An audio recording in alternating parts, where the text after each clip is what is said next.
ইন্ডিয়াতে একটা কথা কিন্তু খুবই প্রচলিত, সেটা হচ্ছে পপুলেশন, পলিউশন আর হচ্ছে কারাপশন। এই তিনটে জিনিস ভারতবর্ষ থেকে কখনো নির্মূল করা বা কমানো, রিডিউস করা সেটা কিন্তু সম্ভব নয় আজ পর্যন্ত।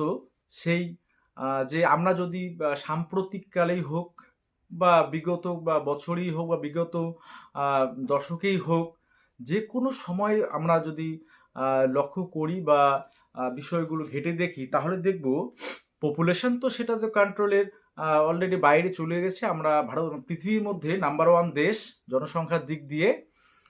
সেটা হয়তো আমাদের সেখানে নাম্বার ওয়ান হয়েছি, এটা গর্বের আশা করি অনেকেরই।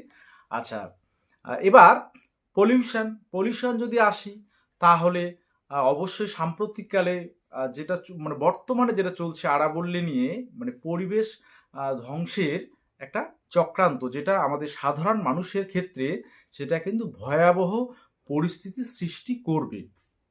ঠিক আছে, কারণ একটা দেশে যতটুকু বনভূমি থাকা দরকার সেটা কিন্তু আমাদের ইন্ডিয়াতেও যেমন নেই। হ্যাঁ, এবং যেটুকু আছে সেটুকুই যদি আবার ধীরে ধীরে শেষ হয়ে যায়, তাহলে মানব সভ্যতা অর্থাৎ আমাদের ভারতবাসীদের অবস্থা যে কতটা মানে কি হবে, সেটা কিন্তু বলার অপেক্ষা রাখে না। আশা করি তোমরা যারা এই ভিডিওটা দেখছো বিষয়গুলো বুঝবে। এখানে কোনো আহ, তোমাদের রাজনৈতিক কোনো ধরনের কোনো কিছু মানে বিষয় নেই, বা আমি কোনো ইন্টেনশনালি এই বিষয়গুলো কোনো বলছি না, যেটা বাস্তব সেটাই। ওকে। আর শেষে রইল কারাপশন। সেটা তো তোমরা তোমাদের মানে বলার, সেটা বলতেই আর হচ্ছে না, সে যে কোনো বিষয়ের ক্ষেত্রেই হোক। তো আজকে যে টপিকগুলো, তোমার মিক্সড মিডিয়া এই চ্যানেলে আজকে এই ভিডিওতে যে টপিকগুলো দেখবে, যারা নতুন আছো অবশ্যই কিন্তু ভিডিওটা শেয়ার করবে। কি তোমাদের সিবিটি, সিএইচও, তোমরা যারা ক্যান্ডিডেট আছো জিএনএম, বেসিক বা পোস্ট বেসিকের ক্ষেত্রে প্রত্যেকের জন্য বিষয়টা, এই যে ভিডিওটার যে বিষয়গুলো অবশ্যই সেন্সিটিভ বিষয়, পাশাপাশি তোমাদের বিষয়গুলো যেমন একটা গভীর গভীরভাবে ভাবাবে বিষয়গুলো, যে হ্যাঁ, যে ঘটনাগুলো আদৌ হচ্ছে কি না। প্রথম কথা, আমি কিছু ইনফরমেশন প্রথমে দিয়ে রাখি যে তোমাদের জিএনএম সিবিটি তার হল টিকিট যে কালেকশন, অর্থাৎ তোমরা যে 31শে তোমাদের ডিসেম্বর এবং 1 জানুয়ারি তোমাদের সিবিটি রয়েছে, তো হল টিকিট যে ডাউনলোড করা তোমাদের আগামীকাল 24 তারিখ, আগামীকাল লিঙ্ক দিতে পারে, না হলে 26 তারিখে। ঠিক আছে, কারণ 25 তারিখে ছুটি আছে। আচ্ছা, তো অবশ্যই বড়দিনের শুভেচ্ছা থাকছেই সবার জন্য।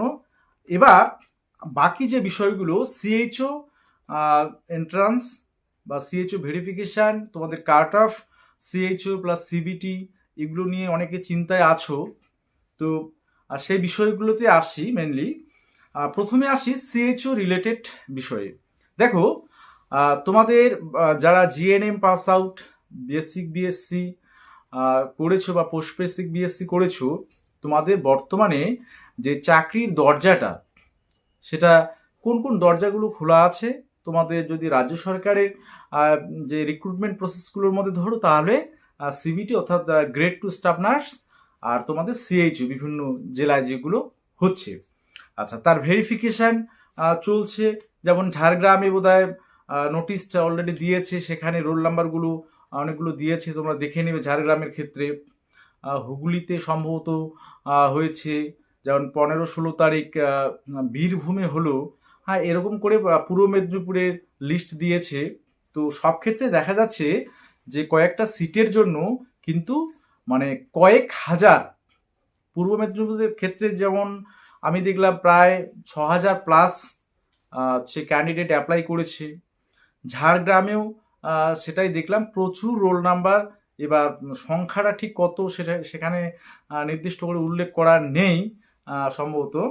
এবং অন্যান্য মানে প্রায় প্রত্যেকটা জেলায় কিন্তু মিনিমাম 5,000, কমপক্ষে 5,000 জন মানে অ্যাপ্লাই করছে প্রায় প্রত্যেকটা জেলায়। সেখানে যদি সিট সংখ্যা 50টাও থাকে বা 100টাও থাকে, কিন্তু ক্যান্ডিডেটের অ্যাপ্লিকেশনের সংখ্যা প্রচুর হয়ে দাঁড়াচ্ছে।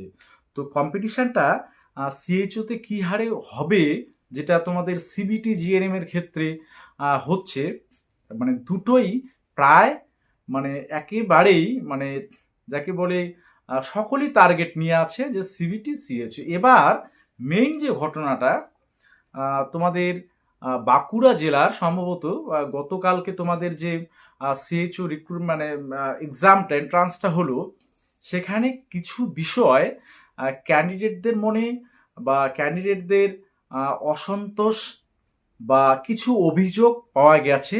কি অভিযোগ? সেটা হচ্ছে সিএইচওর যে কোশ্চেন পেপার, তোমরা জানো যে এর আগে রামপুরহাটে যখন হলো সেখানে 50টা কোশ্চেন ছিল এবং জিকে ছিল এক্সট্রা করে, পাশাপাশি নেগেটিভ মার্কিং ছিল। এবার বাঁকুড়ার ক্ষেত্রে সেখানে দেখা যাচ্ছে কোশ্চেনের সংখ্যা হচ্ছে 85 গিয়ে দাঁড়ালো, 85।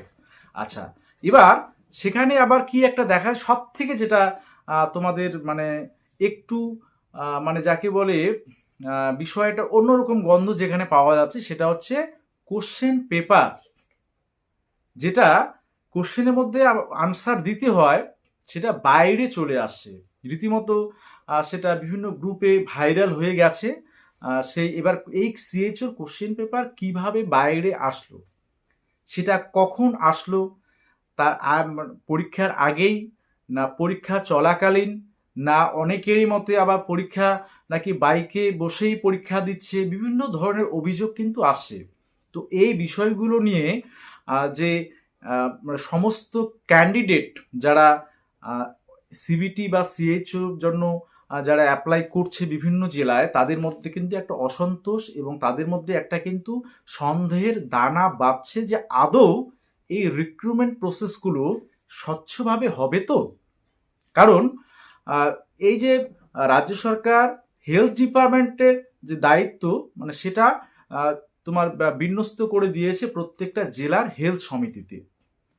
তাহলে বিষয়টা সেই জুতা আবিষ্কার রবীন্দ্রনাথের যে কবিতাটা ছিল যে করিতে ধুলাদূর জগৎ হইল ধুলায় ভরপুর, বিষয়টা সেরকমই দাঁড়াচ্ছে। মানে যেখানে আমরা ধুলো ঝেড়ে পরিষ্কার করব, তার উল্টোটা হয়ে যাচ্ছে, মানে ধুলোয় ভরপুর হয়ে যাচ্ছে। যেখানে দুর্নীতিটাকে বা দুর্নীতির অভিযোগ কমানোর চেষ্টা করা উচিত, সেখানে সেটা না হয়ে অভিযোগ সংখ্যা কিন্তু দিন দিন বাড়ছে। তো সেটা আমরা বিভিন্ন এক্সামের ক্ষেত্রে দেখেছি, আমরা নিটের এক্সাম দেখেছি, সেখানে কিভাবে কোশ্চেন পেপার বা কোনো স্টাডি সেন্টার থেকে কিভাবে কোশ্চেন পেপার লিক হয়েছিল। আমরা এসএসসি 2016 দেখেছি, আমরা প্রাইমারি দেখেছি, প্রাথমিক শিক্ষক নিয়োগ, আমরা এই 2025 যে SLST2 সেখানেও দেখেছি অনেক ধরনের অভিযোগ, অনেক কেস হয়ে আছে। তো এই যে কারাপশন, এবার সাধারণ ছাত্রছাত্রী যারা তোমরা আছো, তোমাদের যেমন আমি এই বিষয়টা বলবো যে কোনো রাজনৈতিক দৃষ্টিভঙ্গিতে নয়, শিক্ষা যেমন চেতনা আনে সেই চেতনাটাকে কাজে লাগাতে হবে আমাদের। কিভাবে?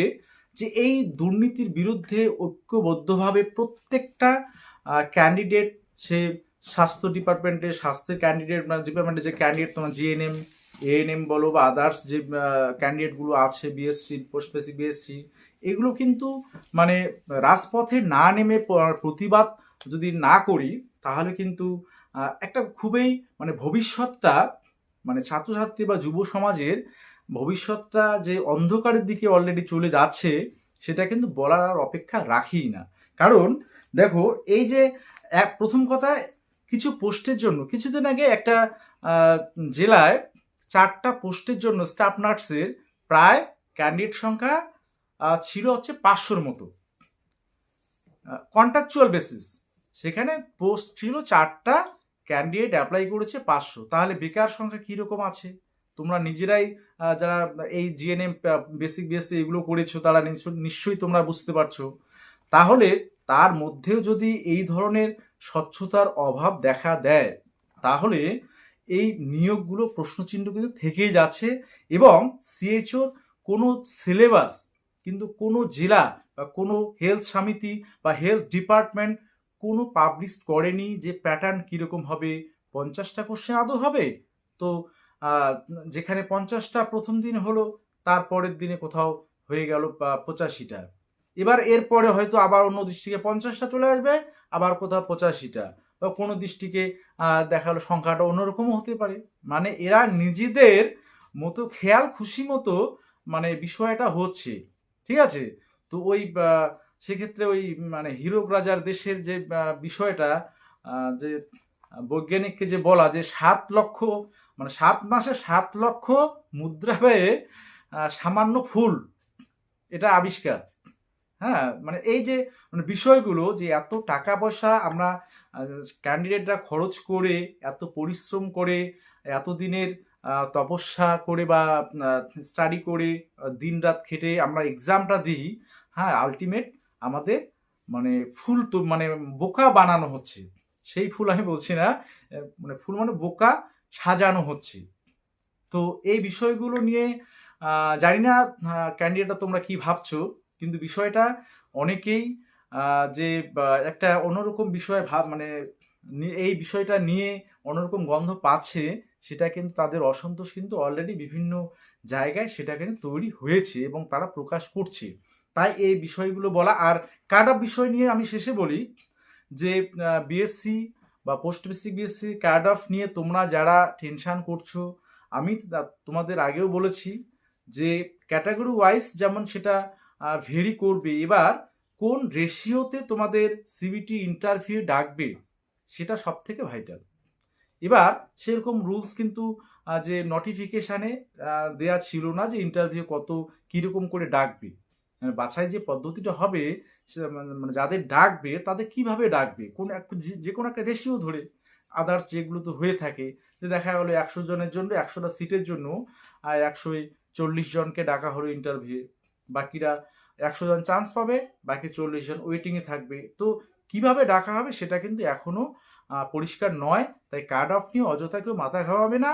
যদি সংখ্যাটা বা রেশিওটা বেশি হয় তাহলে কিন্তু অবশ্যই অনেকেই ডাক পাবে বিএসসিদের ক্ষেত্রেও বা পোস্ট বেসিক বিএসসির ক্ষেত্রেও। আমি এমনিতেই বলেছিলাম যে 50% অ্যাবাভ তোমরা যদি নাম্বার থাকে তাহলে তোমরা ইন্টারভিউ প্রস্তুতি নিতে পারো এবং সিএচও এক্সামগুলো দিতে পারো ভালো করে।